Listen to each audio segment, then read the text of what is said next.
Hello, everyone, and welcome to the latest installment of my Changing Beliefs, Changing Lives series of conversations with other writers who are 50 and older about the ways that our beliefs and our lives have changed as we have aged and in many ways for the better, that we are more authentically ourselves, happier with our lives and ourselves and our relationships and those kinds of things, while also not denying that, life never is perfect and we don't reach this fully enlightened state.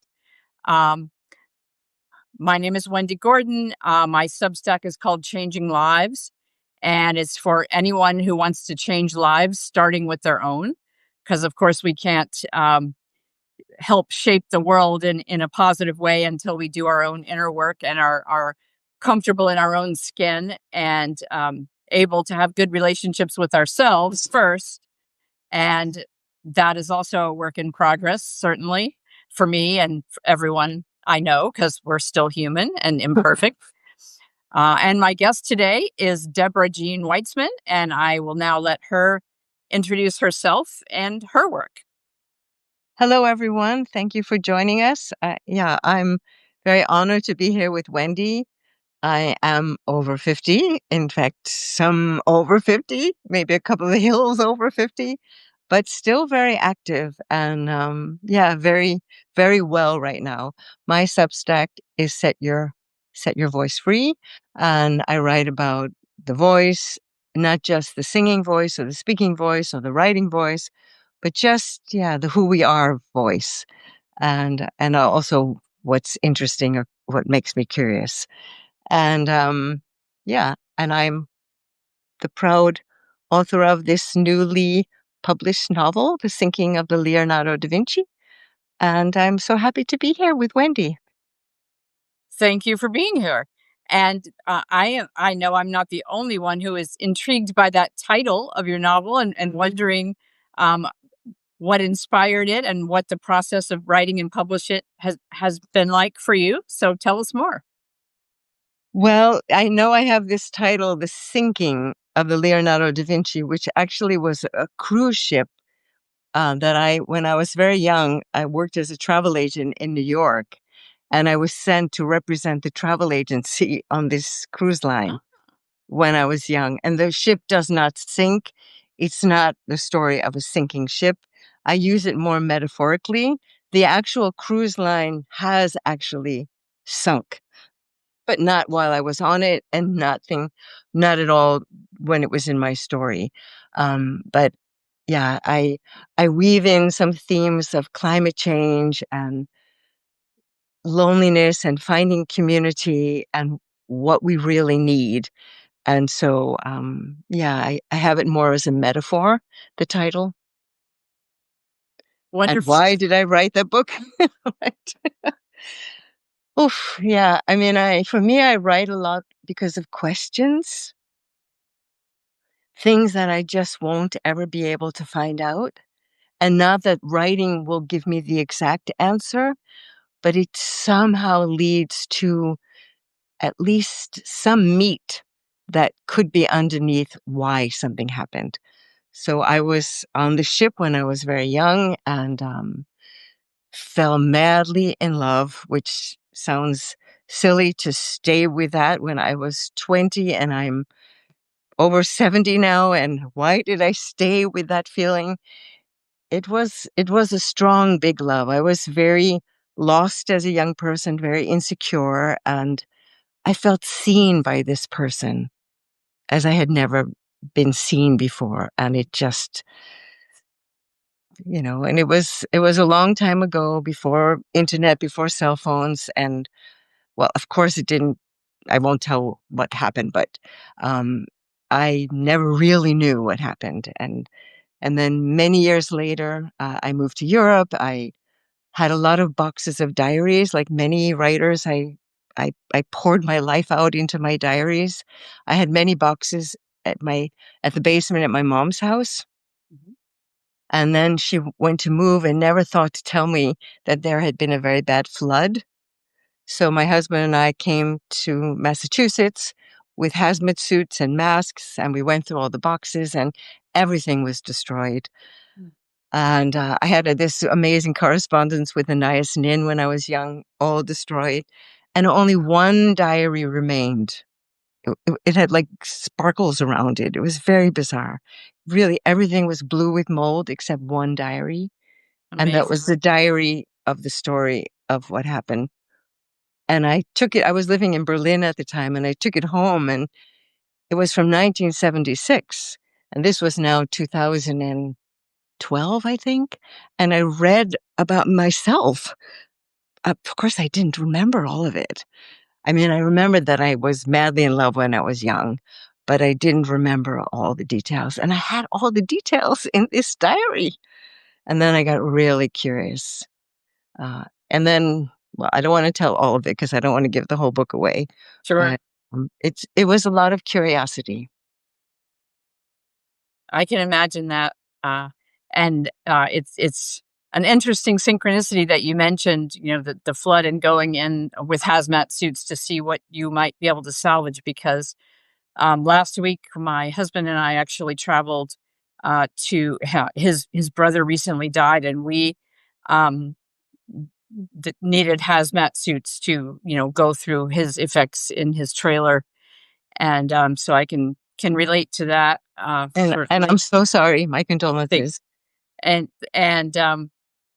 also the power of journaling, and I too, I journal every day now, usually both in the morning and the evening, different types of journaling. The morning is just pouring forth whatever comes out, and the evening is more structured, of making a gratitude list and listing some things I accomplished that day, and writing affirmations, like genuine things I believe about myself that are positive, to reinforce that.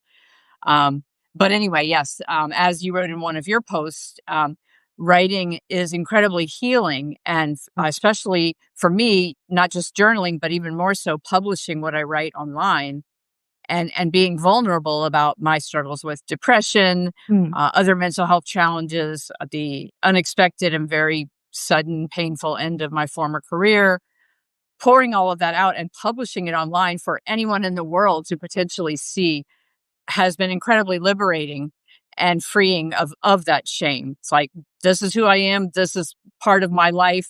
Take it or leave it. React however you're going to. Not my problem. And it's just been incredible, and also wonderful to have readers respond with Mhm. comments like, "Thank you so much for sharing this. I had a similar experience, and you've helped me feel better and less alone." Right. So yeah, it's incredible, and sounds like your experience has been similar. Well, and I think I'm going to be able to learn from you, Wendy, because, it's one thing to pour my heart out when it's not exactly me. I mean, this was not exactly me. And a lot of the characters could speak or show what what I'm still a little bit shy to Right. show. Mhm. And I'm still pretty new at Substack. I joined, I think, in January, but I didn't get really active until April, and now I'm doing it more seriously. I mean, I'm still building. I think I have 260 subscribers still for free. So anyone out there, I'm very happy anyone subscribes. It just feels really exciting to have people read your stuff. I love it. That we don't have to get rejected. That just so feels Yes. grand. It's just wonderful. And I'm getting more courageous with what I write about. So yeah, I really have enjoyed your posts, and I also follow Tammy and many other great. There's so many wonderful people writing and that I can learn from and get courage from. Because I grew up that, oh, don't complain or don't moan, and yet as a singer, I know that if I feel my sorrow, and there's even a kind of singing called lamenting, which I also write some about in the story. There is this kind of sounding Mhm. that it's super healing. It's amazing. It's really amazing. I mean, when I was young and having singing lessons, my teacher, I was 21, my teacher said, at 40, the singer is finished. I'm 71 and I'm still discovering parts of my voice. okay, it's gotten a bit deeper. It was higher and sweeter when I was younger, but yeah, sometimes now I can really sing, the music of Chavela Vargas, todos me dicen, I can really come into that place. Mhm. And since you mentioned that, I just have to say, I'm a lifelong Bruce Springsteen fan. In fact, the shirt I have on, which is invisible on camera, says, "Some of us grew up listening to Bruce Springsteen. The cool ones still do." And he just wrapped up a world tour of both Europe and the US, and there may be more to come, but he is 76 years old, and most of his band members are also in their 70s. And they're still doing like 3 hour long concerts and touring the world. And his voice, I honestly think, sounds better than ever. His range has increased, and the diversity of music. He's still writing new songs. So again, another example of shattering the myth that as we age, oh, it's all downhill, and our health declines, our memory declines, and we can't do the things we used to.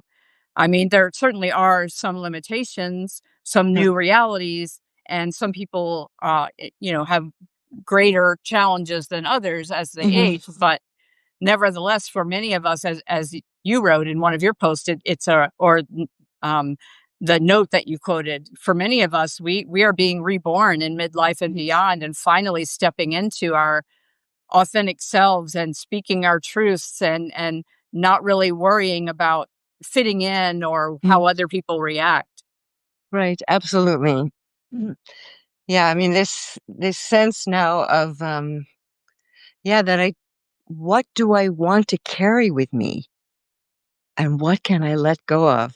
Yes. I mean, I had a very powerful mother, and when she lived, of course I wanted to please her, and so much of it was very unconscious. And the book I'm writing now has a lot to do with some like the ghost of her Mhm. after she died.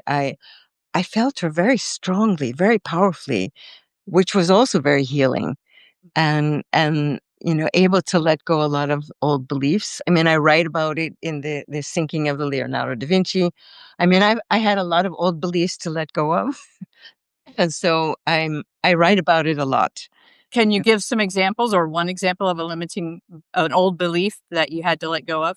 Well, just even with this novel, the idea that only that big love, only with that person could I sing freely. I believed that for many, many years. And You know, what changed that belief for you? well, finding a deeper place to give me support to sing. I was always asking for permission, waiting for permission. So I write about that a lot in this story. And again, I don't want to give the story away, Sure. but the But you learned to character give is yourself permission and that you didn't need anyone else's, I take it. right. And part of the story is that the character literally finding her voice. Uh, Wonderful. yeah.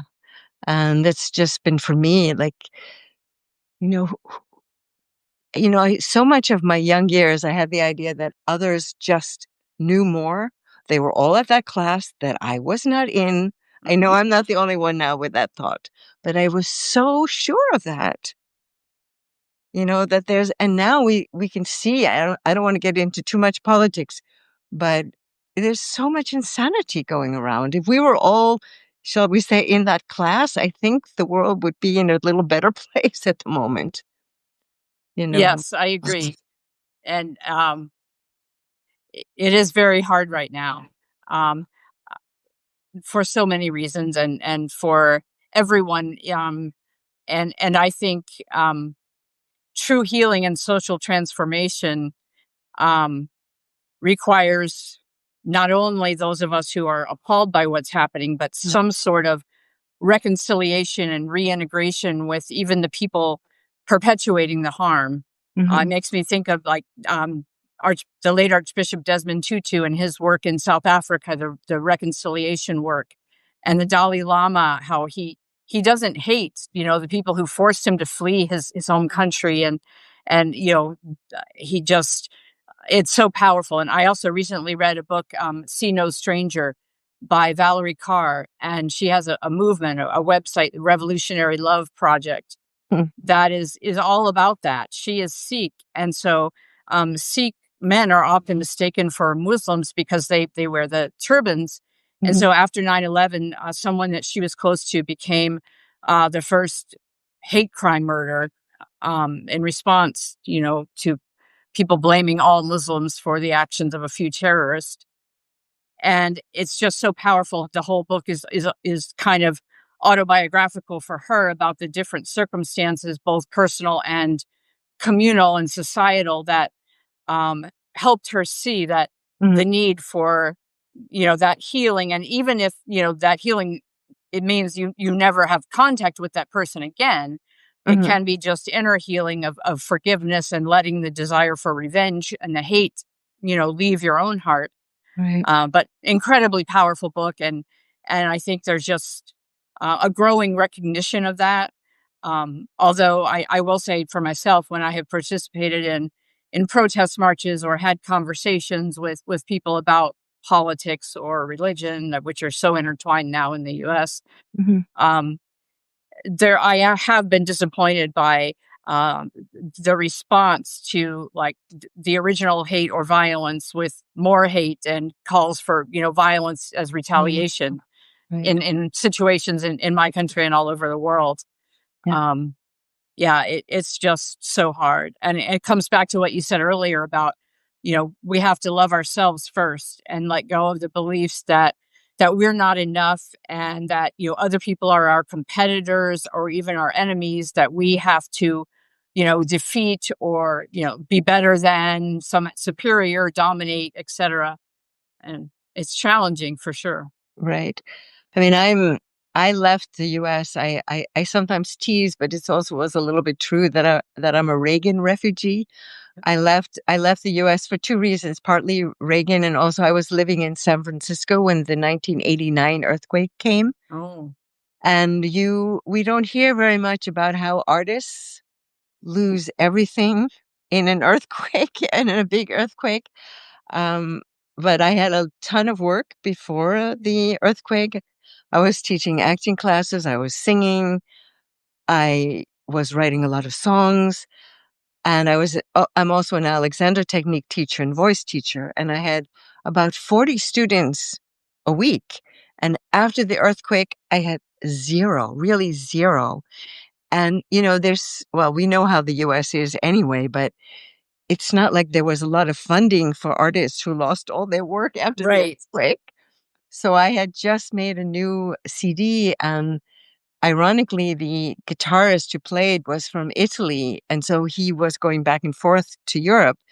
And he said, "Well, I have a list of agents if you want to try your luck." There was a list of 7 agents, and I sent my new recording and basically, "Please feed me." Just sent it out. And an agent picked me up, and I went on this tour. And I had a friend in the Netherlands who kind of organized a few gigs in between the tour, and that went so well. In those days, I was writing songs with kind of polyrhythm, like a little bit Greek or Bulgarian rhythms, but singing in English. And that was not so usual. And there was these two musicians in the Netherlands who played a lot of Greek and Bulgarian music, so they really loved my music. So I was invited back and back and back, and then I got a recording contract, and then I moved to the Netherlands. So I was really lucky with that. Yes, I actually know a lot of U.S. citizens who either already have or are actively seeking to relocate to other countries right now.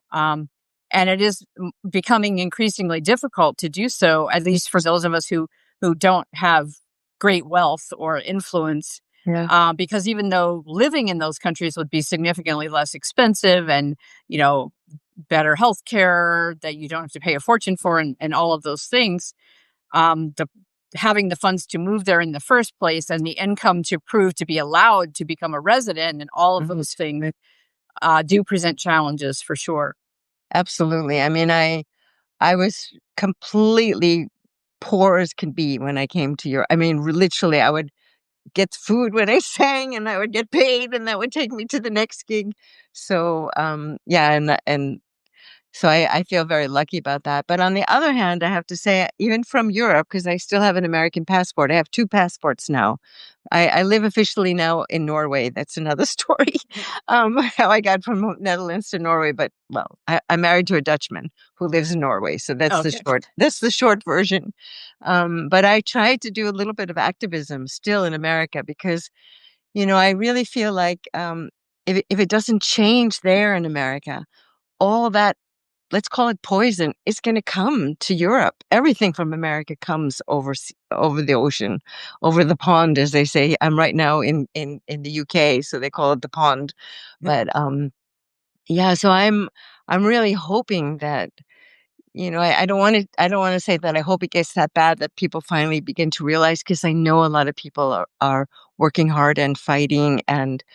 But when let's say Bernie Sanders, when he was running and he was asking or kind of inviting a sort of picture, a scenario, he was basically describing how life is in Norway, basically.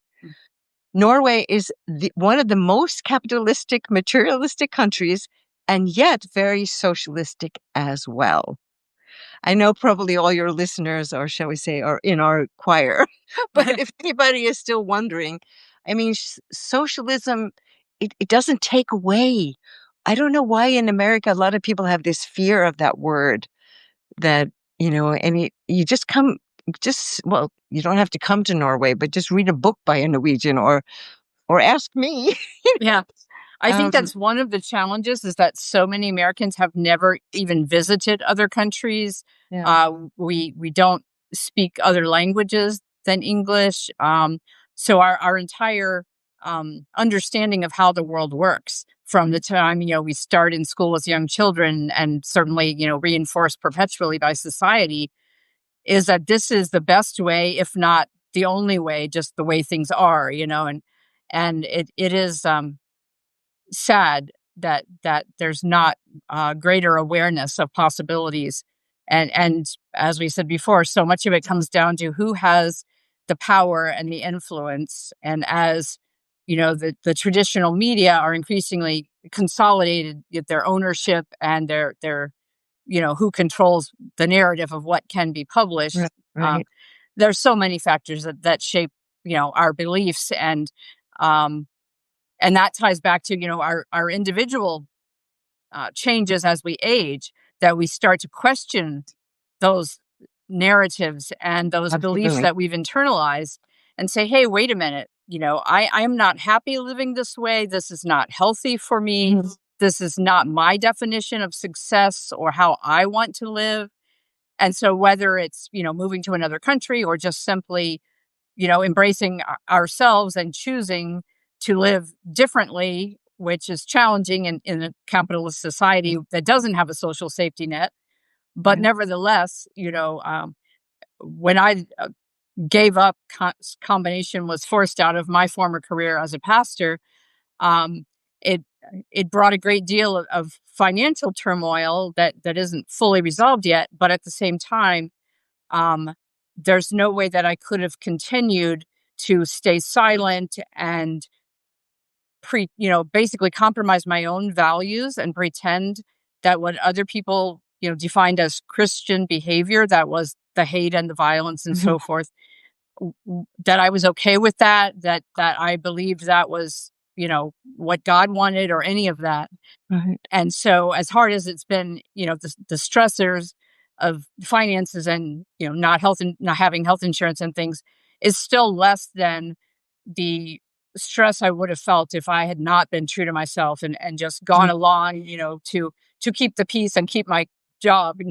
Right. So yeah, it's Well, just I mean, all that resonates. If I could just come back, this book of mine, when I said about the diary that I found that inspired it, it also reminded me, not that I completely forgot, but I struggled a lot as a young person. I mean, I don't write exactly the same mother I have. I mean, I mm, created a character, but some of the struggles that I had, I gave to my character.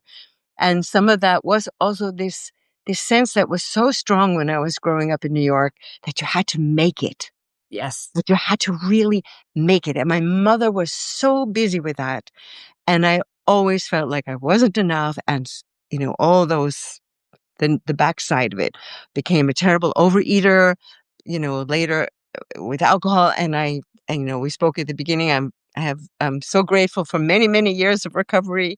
Yeah. So, but it wasn't easy. It was not easy to give up because that darkness inside of me, that shame was so strong, that food or alcohol or men or other abusive things I would do, it kind of calmed it or sort of soothed it or at least numbed it for a while. Yes.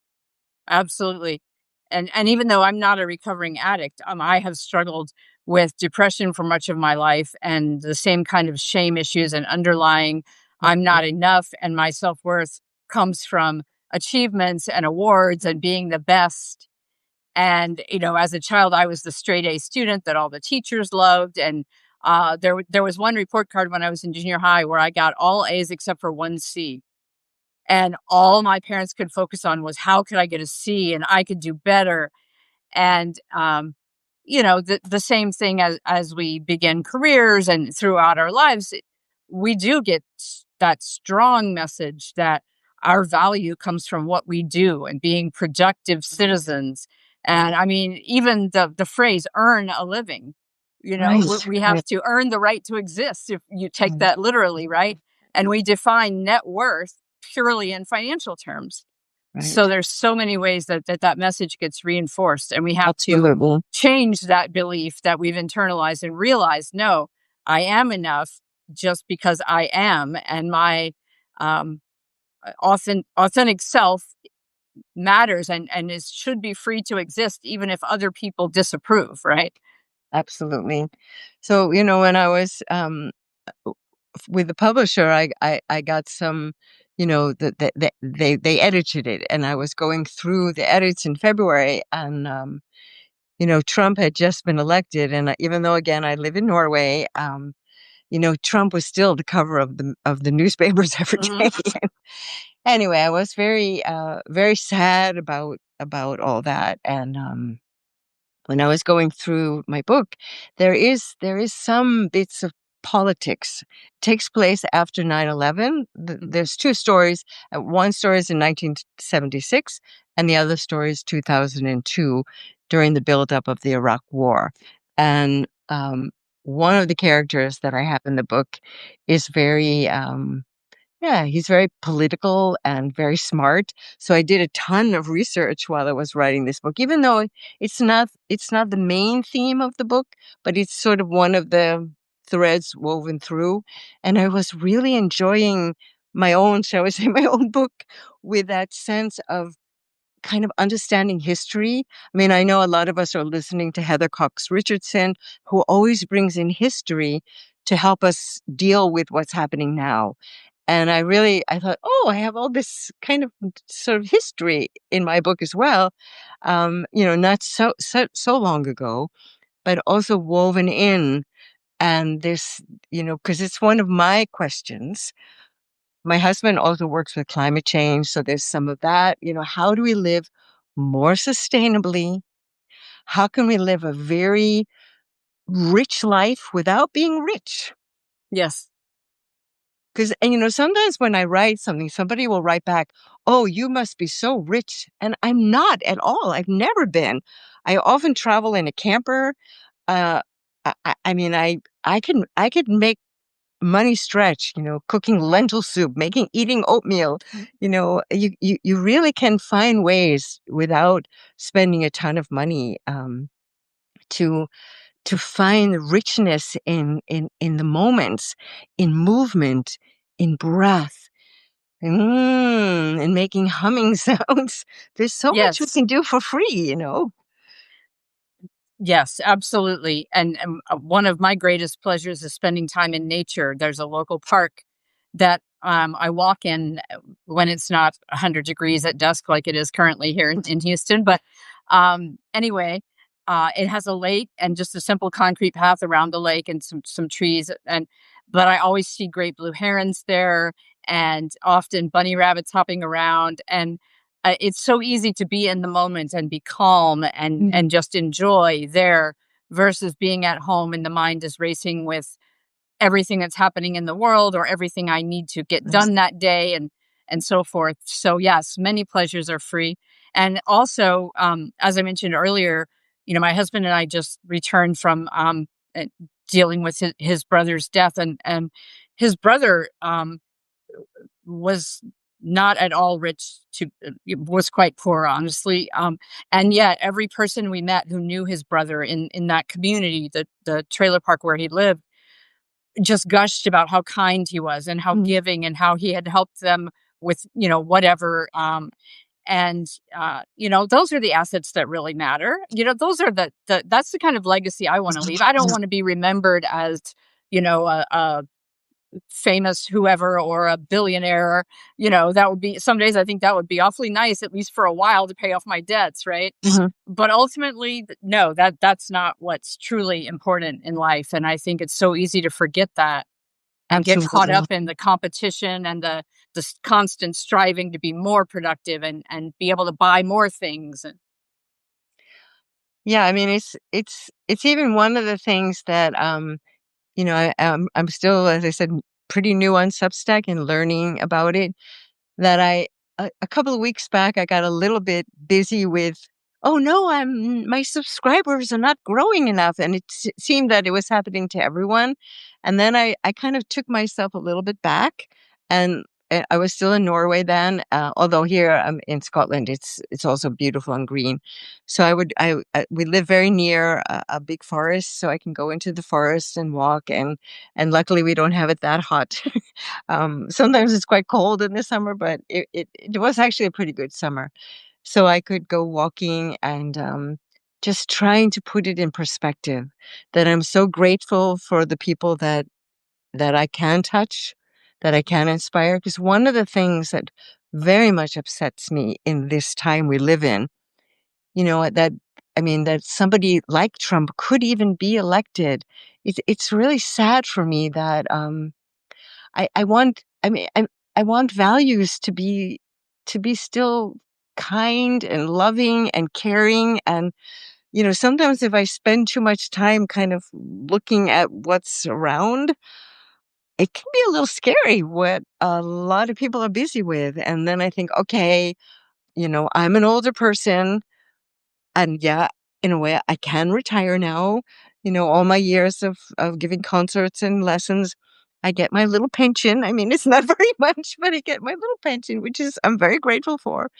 I get a little bit in America and a little bit more in Norway, and together it's and we rent a room in our apartment, and my husband gets a pension, so we manage. I'm very grateful and very lucky, and but just this that I don't wanna be completely retired because I feel like us elders, let's say, w we've been around for a while, and we really can see the difference. You can see the difference, can't you, Wendy? yes.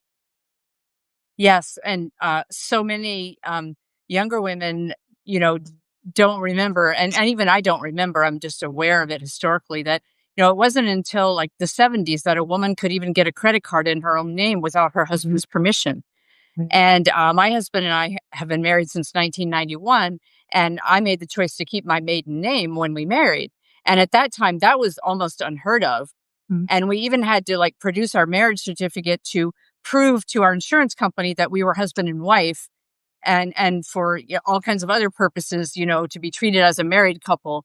It's just unbelievable. Right. And there are so many ways that some of those rights at least are starting to be rolled back, and some men are publicly saying they would not, they wish women did not have the right to vote or should not. In fact, one of my senators here in Texas, is on the record of saying, that women should not have the right to vote. I think it's one of my senators from Texas. He's definitely on the record for saying, after Roe v. Wade was overturned, now on to Brown versus Board of Education. So yeah, there has certainly been this resurgence, but there's also been this pushback, as you said, this Mhm. this um, awareness that we are not willing to go back, and we are going to stand up for what is right, and care about how our neighbors are treated, regardless Mhm. of, their skin color, their sexual orientation, gender identity, whatever. We are all human beings. And even the people causing the harm are human beings. And we have to see our interconnectedness and our interconnectedness with nature, as you mentioned, climate change. Absolutely. Absolutely. I'm here in Edinburgh, doing some work with my book, and also seeing some shows. You mentioned earlier that we in America are not very good with languages, and one of the reasons is they start us off learning languages so late. I was 16 when I started learning French and Spanish. Yes. It's too late. In Europe, they start when they're 7 or Hmm. even younger. Anyway, so I'm not great with languages. It's one of my things. I really wish I could just get a piece of my brain, and I always thank Norwegians who are so good in English. But in any case, so I'm here in Edinburgh, just loving that everything is in English Yes. and seeing shows. So I saw a show yesterday, actually about climate change. Which was very encouraging because I was here a few years ago. I also wrote a musical. I'm not pushing that. I have nothing to sort of push about it, but if anybody out there has any theater company or high school, let me know and I could send you my beautiful musical. Anyway, so this musical, it wasn't a musical, this play was about climate change that I saw yesterday. And it took place in 3 parts: 100 years ago, now, and 100 years from now. Mm. Yeah, it was. I sat at the end and I cried. I really cried. And I think of my husband who was part of the climate actions in Norway. He worked for the Norwegian government. And even though I know all of you out there think Norway is a green land, it's also an oil producing country. And there's a lot of struggles in Norway as well.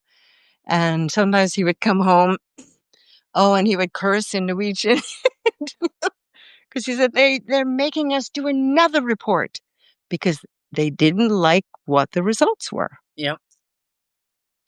And it's so sad that there were people speaking about this. I mean, this diary I told you that I found, Hmm. in that diary in 1976, I had a geology professor. Even though I was a music major, I took geology to fill the requirement. Sure. This geology professor was telling us already then about climate change. He didn't use exactly those words, but that we were on the wrong road. Yes. And I was so excited when I said to my husband, on the plane, oh my God, in 1976, my professor was speaking about it. If we had done those things already then, Hmm. oof, because sometimes it just, the beauty of the earth that I've been so lucky to witness, I want to give that to all the young people. I want them to know it. I want to sort of keep this earth as in its beautiful way. Yes. And I have to share a story then that as we've talked about, it can all seem so overwhelming. Like, what can I, as one individual, do in the face of all of this? Um, I can't change the system. I can't change, the people in power who get to make these decisions or deny that it's a problem, et cetera. But one of the days I was walking at the park I mentioned, um, there was a young child, maybe about, well, 7 or 8, I would guess, and her mom bent down into the grass at the park to pick up a piece of trash, Mhm. and her daughter looked up at her and said, "Mom, you're my hero." And Oh. then it gets even better that the dad was a few steps behind them, and he had one of those, grabber things where you reach down and use that to pick up the trash, and he was also picking up trash. And so, they went on their way and I was walking to my car, but that inspired me so much that I then picked up some trash, which normally I wouldn't do with my bare hands. But nevertheless, it was just one of those moments. And I filmed a short video of me just looking out over the lake and talking about how, I want to contribute to the world's beauty, Mhm. not the ugliness of this hate, and that we can each make a difference, even if it's in a small way in our local Absolutely. community.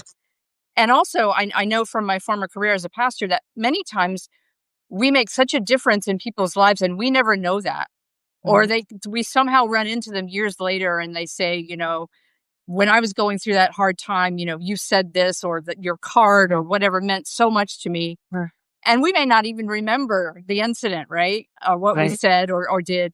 But so, yeah, even if it seems like our efforts don't matter, they're insignificant, they're not making any difference whatsoever.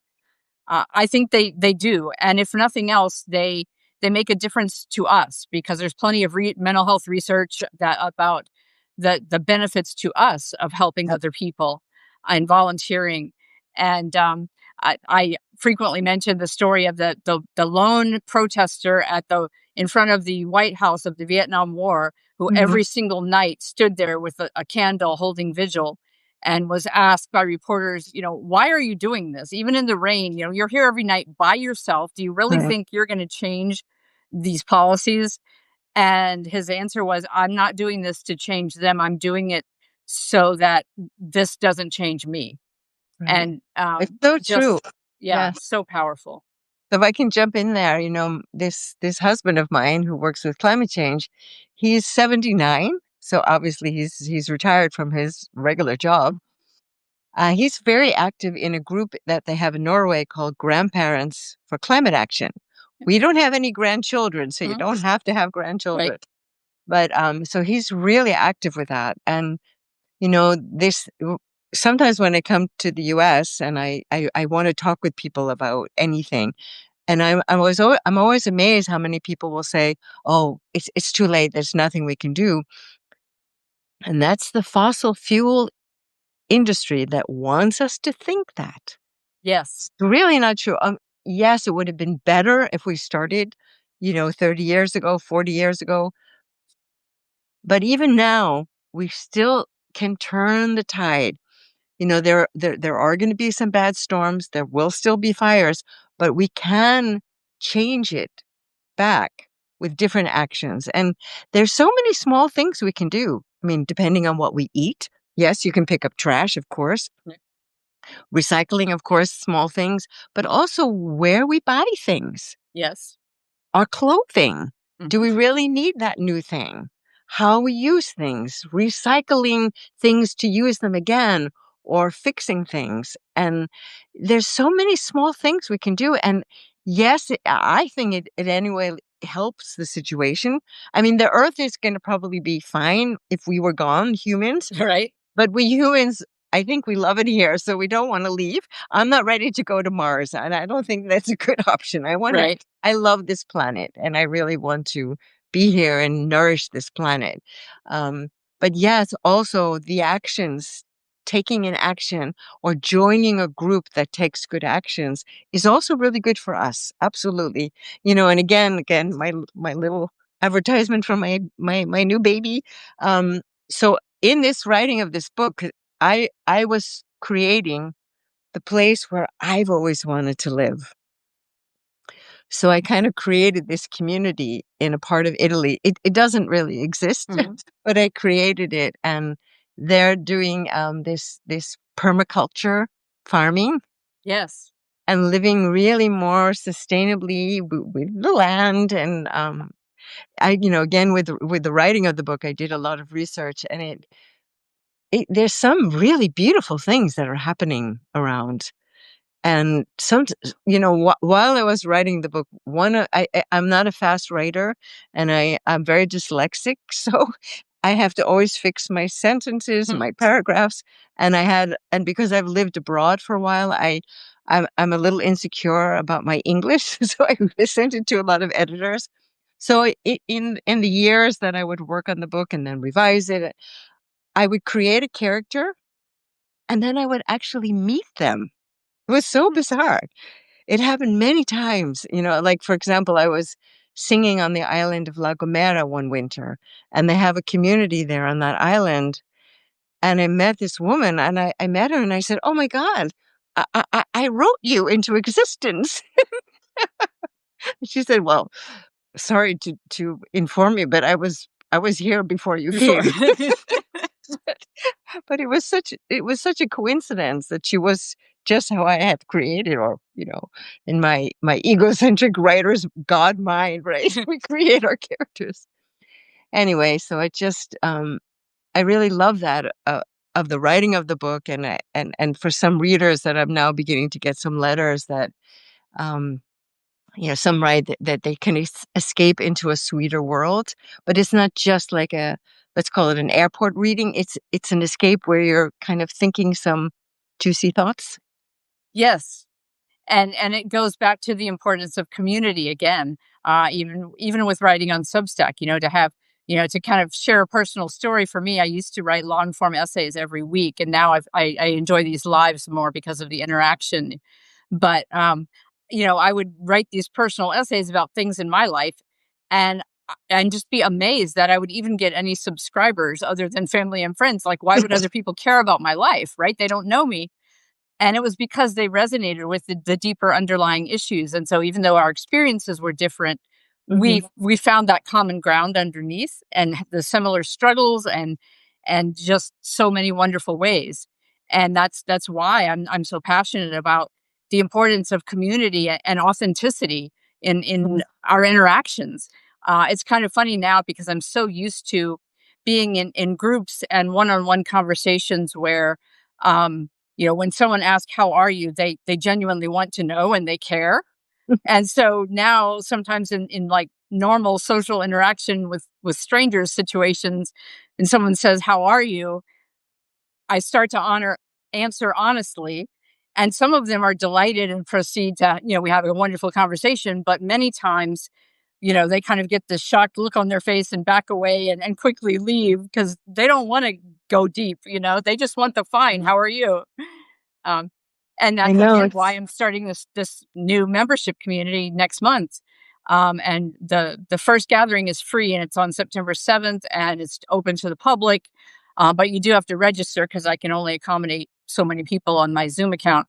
But it's just, if you're interested in finding out more about it, it's bit.ly/ changing lives Zoom to make it the link easier to remember. And I'll be posting more about it. But yeah, I think there's a great hunger and a great need for safe spaces to Hmm. just be honest about our struggles, Right. about how we feel about what's happening in the world, how it's affecting us, Mhm. and the ways that we're dealing with it in positive ways. What's helping us cope, like the walks in nature, the journaling, Right. meditation, yoga, whatever it might be. Yeah. Yeah. And that way of supporting each other when one of us feels like it's hopeless, what I'm doing isn't making any difference, Mhm. there's someone else to say, actually you are, or, I feel that way too sometimes. And what helps me Yes. is Yeah. that kind of thing. Because other groups that used to provide that kind of safe space, like churches, like, I don't know, Kiwanis clubs, lion clubs. I Mhm. mean, some of them still exist and are wonderful and do provide that, but many of them either have fallen away or they have become such places of division and argument. And you either believe this or you're damned to hell or you're a bad Mhm. person or whatever. That we just need to be able to talk to each other and to listen to understand Right. instead of to counter the argument. Right. And I think I don't remember exactly which of my Substacks because I sometimes sneak it in. I don't. I'm not one of the big political writers, but I just sometimes sneak in a little bit of a line. And I was writing one about making friends with myself, I think, or some of these themes, and realizing when I mean I grew up in New York, so I haven't liked Trump for a very long time. So I have a kind of long story with him, but I also sometimes recognize that I have a kind of shadow inside of myself. What I see in somebody like him, supposedly he was very abused, that he's never really worked out his shadow, I think, if I Absolutely, dare no say question. so. His niece, Mary Trump, wrote a whole book explaining their family dynamics that shaped him as a boy into the man he is now. And all of us who have had extensive therapy and Right. examined our own shadow sides and limiting beliefs that we inherited or internalized.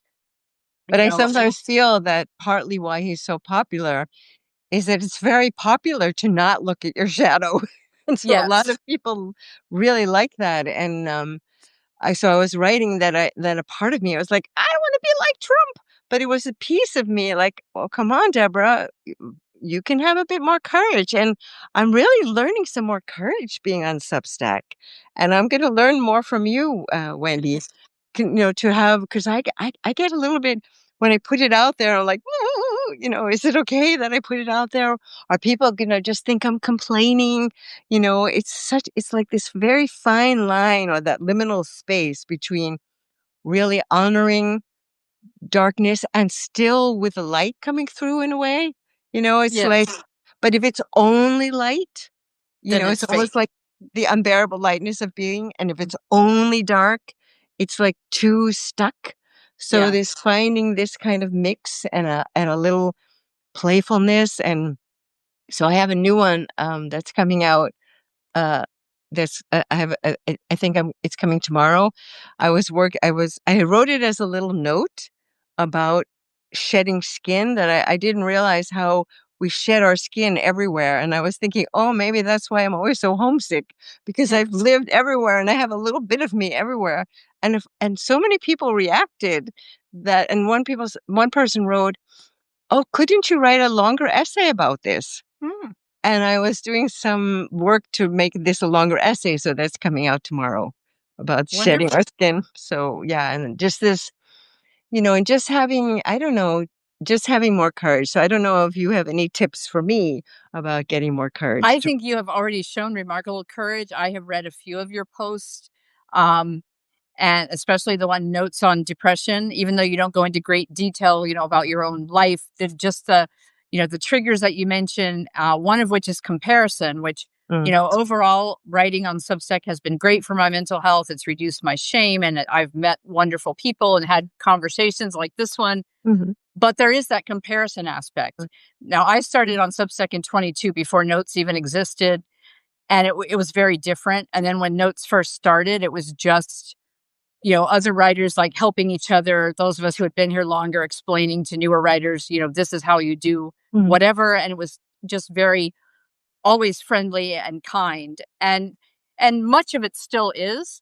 But there are different elements now and more people joining and the whole AI thing and bots and trolls. And mm, so I get like one DM a day now from a man, if it's even a real account, different ones, saying hello, beautiful, or I loved your post, generic things that mm, aren't genuine.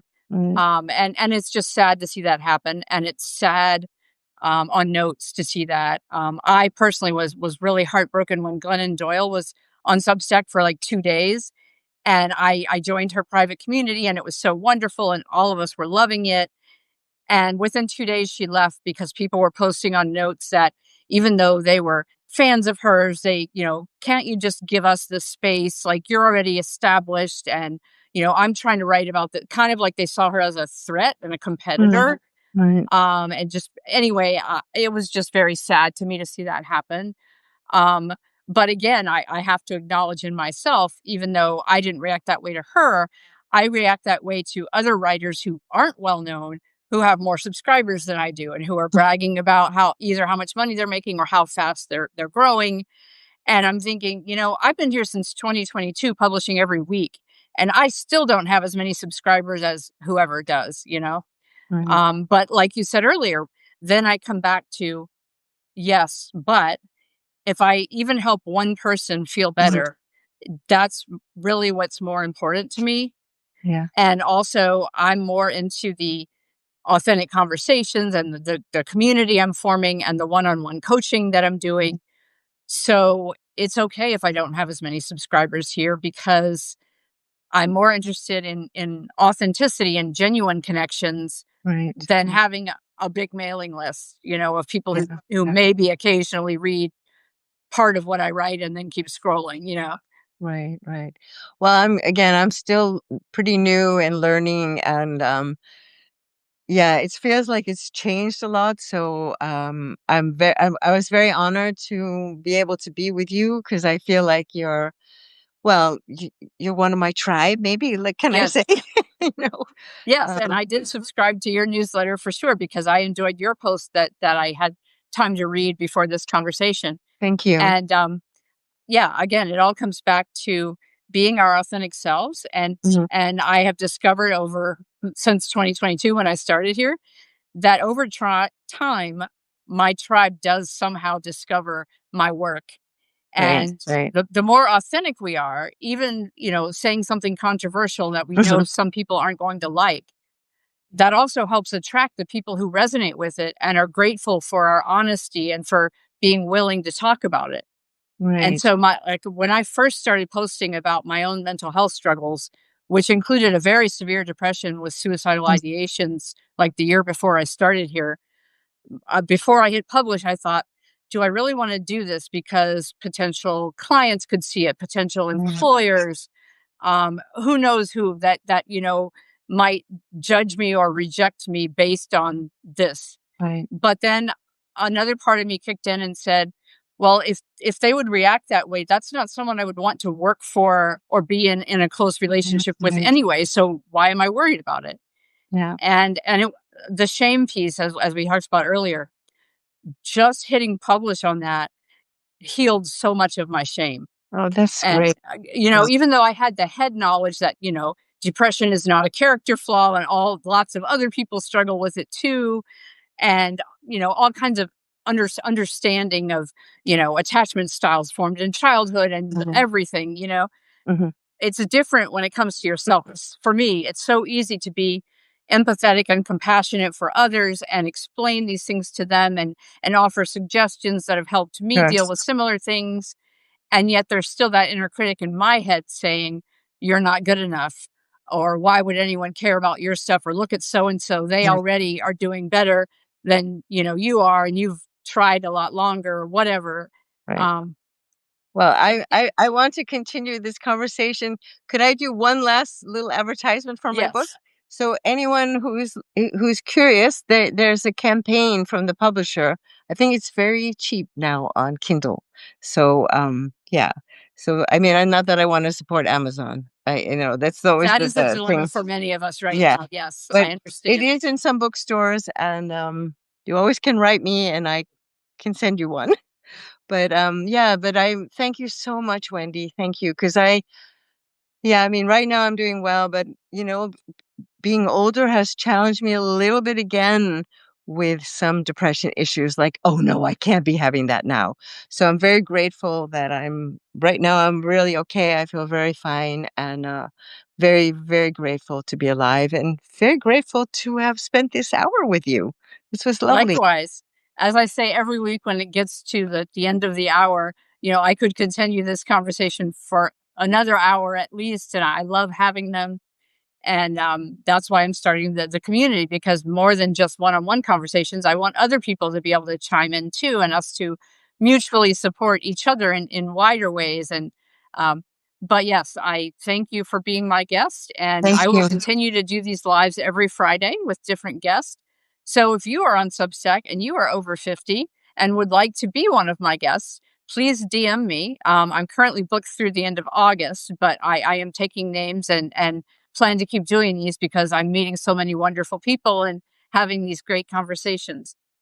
And Well, again, maybe you've inspired me. Maybe I can try. I haven't done a live yet. I may try to do it. It's well, not you too just did scary. one with me, and it's very easy to do. So I hope that you do. And I hope that anyone who's interested will register for my free Zoom gathering and be part of a larger conversation. That gathering is on September 7th from 11 to noon Central Time. I live in Texas. And again, it's totally free, bit.ly/changing live Zoom. And thank you all for watching. And thank you, Deborah, for being my guest today. And we will say goodbye now. And I will hopefully see some of you next Friday for my next live. Have a Thank you great so day, much. everyone. Bye. Bye.